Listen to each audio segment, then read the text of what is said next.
Hi everyone, Charlie Veitch here. It is the, God, what's the date? 22nd of February. Who keeps track these days? It's February sometime. I think it's a weekday. Yeah, probably Monday. So, good news. It's all good news. This is the cheerful edition of the rant in the car. Make sure my finger doesn't block the microphone. So, doesn't it feel like spring has come today? We had spiders running around the garden, baby spiders. Any of you guys had the baby spiders out in the sun traps in your garden? What else have we had? I had a dandelion bulb, about this size. I was like, and it had this little thing and a little dandelion, a little yellow flower. And spring is in the air. Spring is just around the corner. We need those memes of a car suspension spring around the corner, and we can all go hard. Oh, so, the reason I'm in such a good mood. Do we need a reason to be in a good mood? We should just be in a good mood, but the reason I'm in a good mood is that it appears, it seems, it may be, perhaps, perchance, thesaurus, we are exiting the pandemic response lockdowns. It's over. It's finished. Now, it's been about a year now. We're end of February now, so I think end of March it'll be a year of lockdowns, a year of this, a year of that, culminating in the orgiastic excitement at the various vaccines.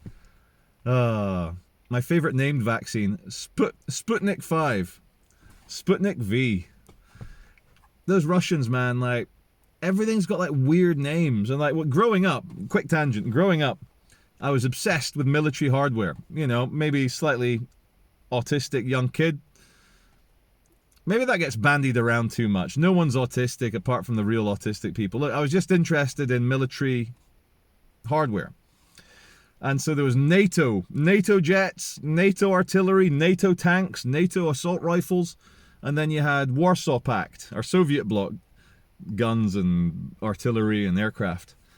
And I always thought the Ruskies, now of course they were working with a lower budget, but the Ruskies, the Russian weaponry always looked evil, like some sort of Lord of the Rings, like orc faction had like made these weapons that are like, you know, pig iron and wood and bamboo.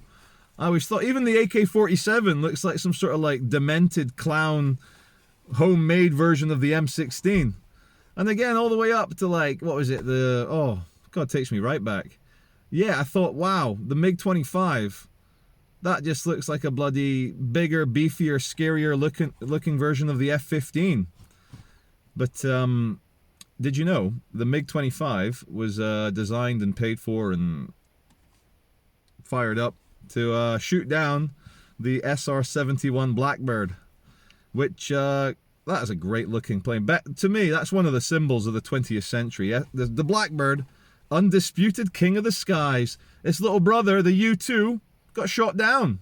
But the SR-71, with those giant rocket engines flying at 4 times the speed of sound. No MiG-25, no surface-to-air missile. None of the Russian SAMs. SAM stands for surface-to-air missile. Managed to take it down. Oh, anyway, it's all been outlined. My darling children, 2 of them, because Isaac's too young, 2 of my kids are going back to school, because we are the leaders of them all. And there you go. And back to school. It's great. I'm so happy. I am the world's worst home teacher, though I've done it. So, March the 8th, kids are back at school. Households are going to be like, breathe. The kids are at school, breathe. And then, like, you know, it's hilarious. Like, I've been in the parks today. Like, we're in Victoria Park. Hey, Victoria Park. Here goes the sun. Na, na, na, na. So, I've been to Heaton Park, Clifton Marina, and now Victoria Park. Kids are playing. Kids are going nuts. Families are together. I can tell there's different households mixing. It's all going to be okay because we've vaccinated the grannies and granddads. Now, one serious note, I just hope that SAGE, the government advisors for the pandemic, stop talking about vaccinating the little children. Like, look, it's about balance, about being rational, about not being a machine. Of course it makes sense, if you believe in vaccines, that, of course, like, why don't we just put a microchip in every child? Would probably cut down child abductions. Why do we have a GPS tracker in every kid's head?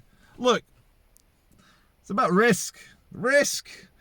Don't go vaccinating a group that have had very little effect from the bloody vaccine. And like, look, I know kids transmit it. And in the interests of just public discourse, in my family, in the wider family, which has aunties and uncles and cousins and in-laws, 2 people got the coof. Semi-badly. One of them had to be hospitalized for a day. But it is a bit, you know, in the interest of transparency, when you're like ranting and raving and bullshit, and then someone quite close to you has to go to hospital with the But still, I think being super explicit in your worry as to why mass social campaigns, mass government campaigns need to be questioned is very healthy. Very healthy. Suspicion, paranoia. What you do is you keep that discourse going. You know, like, if we were to see what can the... In fact, yeah, let's use the metaphor. Conspiracy theory, conspiracy theorizing is a healthy inoculation, a healthy vaccine upon the public discourse between those in authority and those without. And I'll tell you why it's a healthy discourse and a healthy inoculation. It's a vaccine. At the start of the pandemic, because you had enough people of a conspiracy theory mindset, yours truly here, yours truly, thank you. And I was saying this and that, it's a bloody lab-designed bioweapon, it's got AIDS in it, it's clearly designed for human transmission. The pandemic was hiding the financial collapse, it's hiding depopulation. They want to bloody, you know, just bring in the Chinese-style authoritarianism, blah, blah, blah.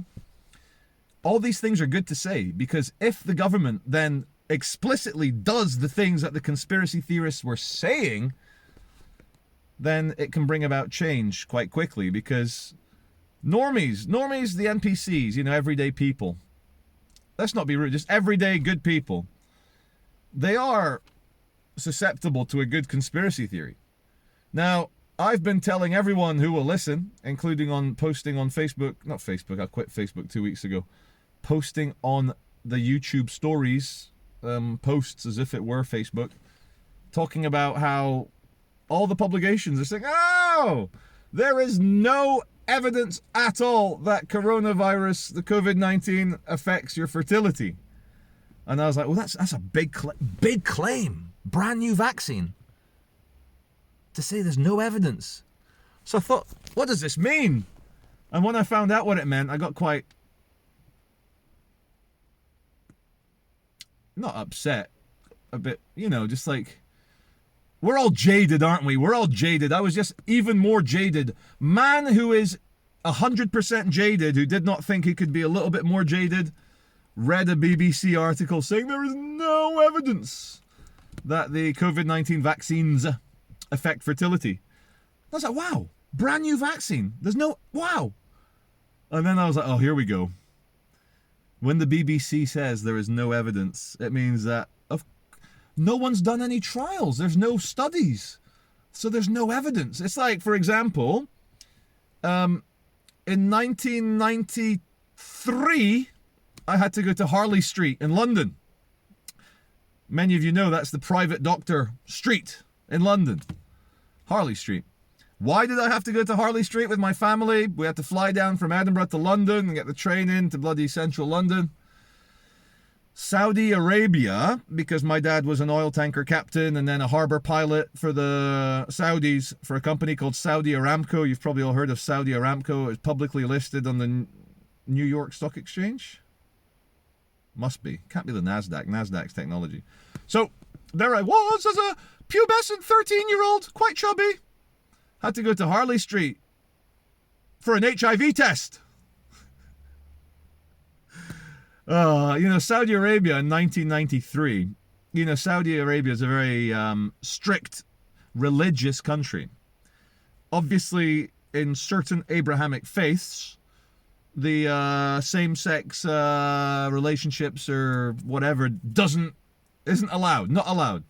So what does Saudi Arabia do? They say, in our kingdom, in Saudi Arabia, there is no HIV plus. There is no AIDS. And do you know how they know there is no AIDS in Saudi Arabia? They have never tested someone for AIDS or HIV. This is talking about the 90s. It might be different now. In the 90s in Saudi, no one got an HIV test in Saudi. And every foreigner, every dirty guilo, every white man trying to get a job in Saudi had to have not just himself, my dad, his whole family, no matter how young your kids were. Probably if I went to, imagine a baby that, oh no, we got to check the baby's not got AIDS. So, the BBC, there is no evidence that coronavirus vaccine will affect your fertility. Why is there no evidence? Well, we've not done any studies, so it's safe. It's got electrolytes in it. It's what plants crave. So yeah, so a couple of inner points, inner sanctum points. Conspiracy theory, by getting it all out in the open, it and also it ties the hands of the powers that be. If someone outlines exactly what the conspiracy is, then at Davos, the World Economic, like, oh shit, oh man, fucking Lee in Scunthorpe's figured it out and he's got 18 trillion views on his YouTube. We're gonna have to change the plan. I am being tongue-in-cheek here, of course. Very, very tongue-in-cheek. Let's pause it for a sec. You know, another item that makes me cheerful is that I started the whole of 2020 not wearing the face mask. I'm not putting that soggy face nappy on. I'm not wearing that. And also, someone sent me images from the transatlantic slave trade between West Africa and the Americas. And you should see some of the masks they made the slaves wear. They looked a lot like what we're asked to wear. And so I was like, whoa, anyway. But then I softened, you know, I got brainwashed, got conditioned. So my mum, my dad, they're like, you know, blah, blah, blah. Charlie, we get upset watching your videos. You're not wearing the mask. And I thought, I'll compromise. I'm not going to wear the mask in my videos. Jesus. But mum, I'll wear the little face mask for when I go into the supermarkets. And as soon as I leave, I'll take it off. So I did that for a bit. Maybe up until about 2 weeks ago. But now, extremely sporadically will I put that dirty thing on. Like, mostly late at night. If I'm going to like a big Asda, like there's an Asda in, how do you pronounce it? Hulme? Hulme?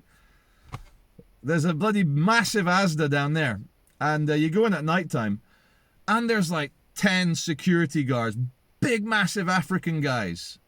And I can't be bothered having the discussion about exempt. What? Just hide behind the mask. Up until 2 weeks ago. But now, another thing that's cheered me up is that I never wear the mask. And like, the way you do it, you got to find, there's always a COVID marshal at the entrance of the big supermarkets.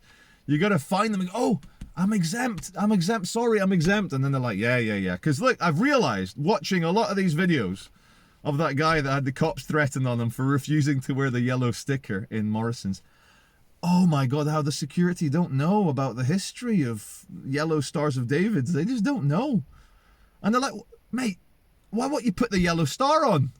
And the guy's like, well, I don't want to be singled out as like, you know, a lesser human by my fellow mask. Well, no, just wear the yellow star or the yellow sticker. So just in the last couple of weeks, I've noticed less antagonism about the mask. I'm noticing more people not wearing the mask. Because let's be honest on this channel. Let's be very honest. Guys watching this. I'll even look at the lens so it doesn't look like I'm looking over my shoulder. Do any of us still think that the little thin face masks made any difference to the pandemic at all? At all? Does anyone think that? Now, my aversion to the mask, it does feel uncomfortable. I am actually legally, medically exempt because of my Crohn's disease and the ankylosing spondylitis. But let's not beat around the bush. I could wear that mask all day, but I choose not to because it's uncomfortable. And I don't like, it starts to smell like ass. You know what I mean? Like butt cheeks. Oh, because that's your breathy, mouthy bacteria. Like,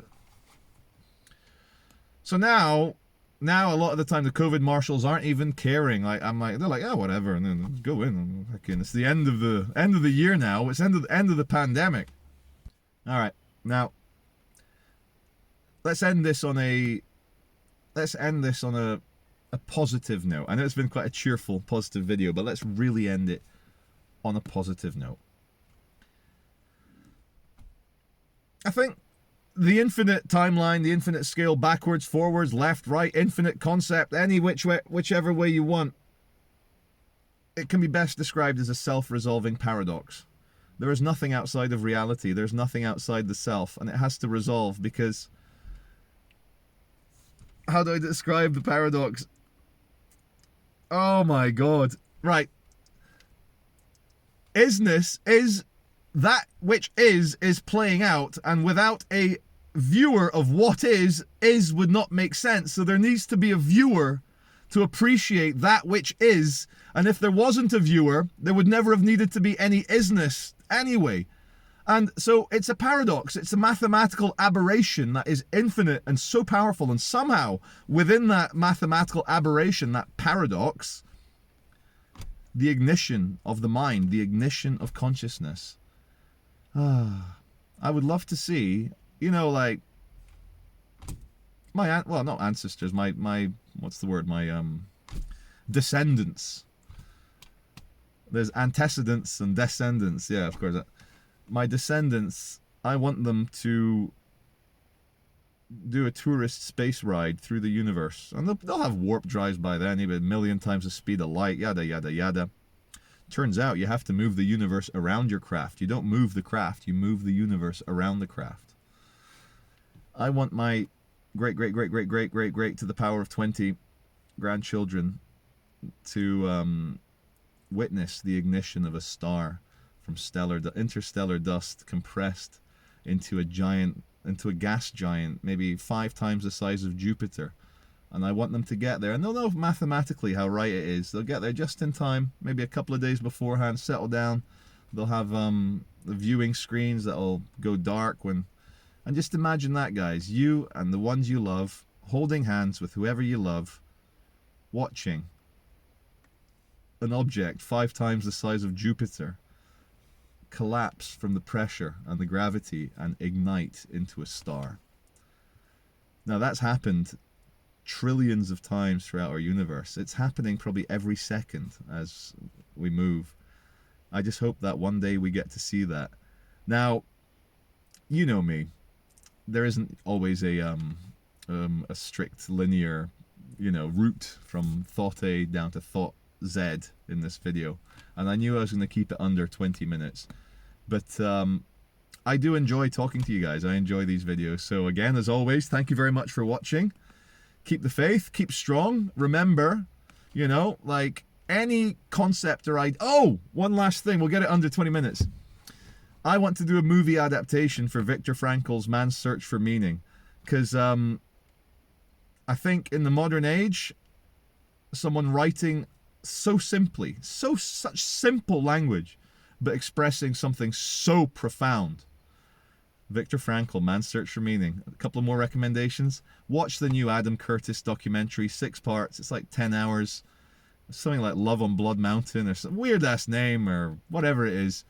And yeah, stay happy. Thanks.